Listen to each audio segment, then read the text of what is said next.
കായലാലും ചുറ്റപ്പെട്ട് കിടക്കുന്ന ഒരു കൊച്ചു ഗ്രാമം, ഇടവരമ്പ് പോലെ നിൽക്കുന്ന ഒരു കൊച്ചു ഗ്രാമമായ ആലപ്പാട് കുടിവെള്ളം എന്ന് പറയുന്നത് കിട്ടാക്കനിയായിരുന്നു.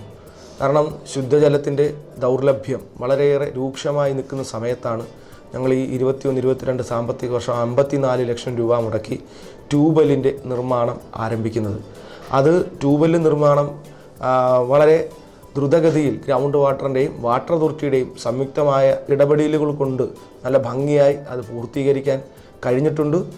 അത് കഴിഞ്ഞ് ഇവിടെ വെള്ളത്തിന് അയൺ കണ്ടൻറ്റ് കൂടുതലുള്ളത് കൊണ്ട് കേരളത്തിൽ തന്നെ ആദ്യമായി ഞങ്ങൾ 27 ലക്ഷം രൂപ ഫണ്ട് വെച്ചുകൊണ്ട് വെള്ളം ശുദ്ധീകരിക്കുക എന്ന ലക്ഷ്യവുമായി ബന്ധപ്പെട്ട് പ്രഷർ ഫിൽറ്റർ സ്ഥാപിക്കുന്ന നടപടി നടന്നു വരുന്നു. അതിൻ്റെ ഫണ്ട് വാട്ടർ അതോറിറ്റിക്ക് കൈമാറുകയും അത് ടെൻഡർ നടപടികൾ പൂർത്തീകരിച്ചു. ഇപ്പോൾ ടെൻഡർ വർക്കുകളൊക്കെ ഉടൻ തന്നെ ഈ ആഴ്ച തന്നെ ടെൻഡർ നടപടികൾ കഴിഞ്ഞ് വർക്ക് ആരംഭിക്കാൻ പോകുകയാണ്.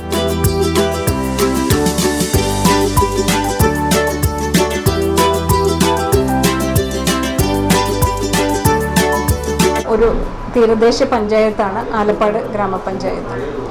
അതുകൊണ്ട് തന്നെ പഞ്ചായത്തിൽ ശുദ്ധജലം വളരെ ദുർലഭമായി മാത്രമേ കിട്ടുന്നുള്ളൂ.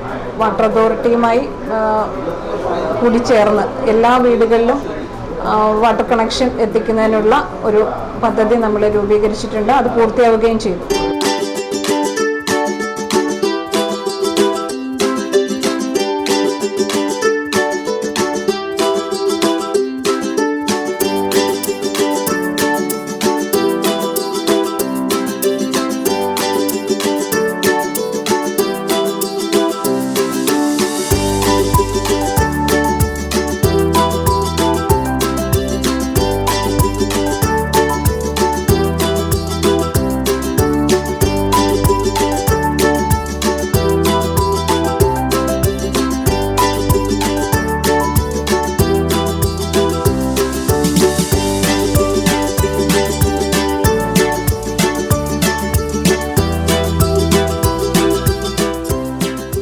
കൂടാതെ തന്നെ വേനൽക്കാലം എത്തുമ്പോൾ വാട്ടർ അതോറിറ്റിയുടെ വെള്ളം എല്ലാ വീടുകളിലും എത്തുന്നതിനുള്ള കുറവ് നേരിടുന്നത് കൊണ്ട് തന്നെ കഴിഞ്ഞ വർഷം 50 ലക്ഷം രൂപയുടെ ഒരു പ്രോജക്റ്റ് ഏറ്റെടുക്കുകയും 4 കുഴൽക്കിണറുകൾ ഏറ്റെടുക്കുകയും അതിൽ 3 എണ്ണം പൂർത്തീകരിക്കുകയും 1 എണ്ണം വർക്ക് നടന്നുകൊണ്ടിരിക്കുകയുമാണ്. ആ ഒരു പദ്ധതി നടപ്പിലാകുന്നതോടുകൂടി പഞ്ചായത്തിൻ്റെ ഏകദേശം കുടിവെള്ളത്തിൻ്റെ ക്ഷാമം പരിഹാരമാകും.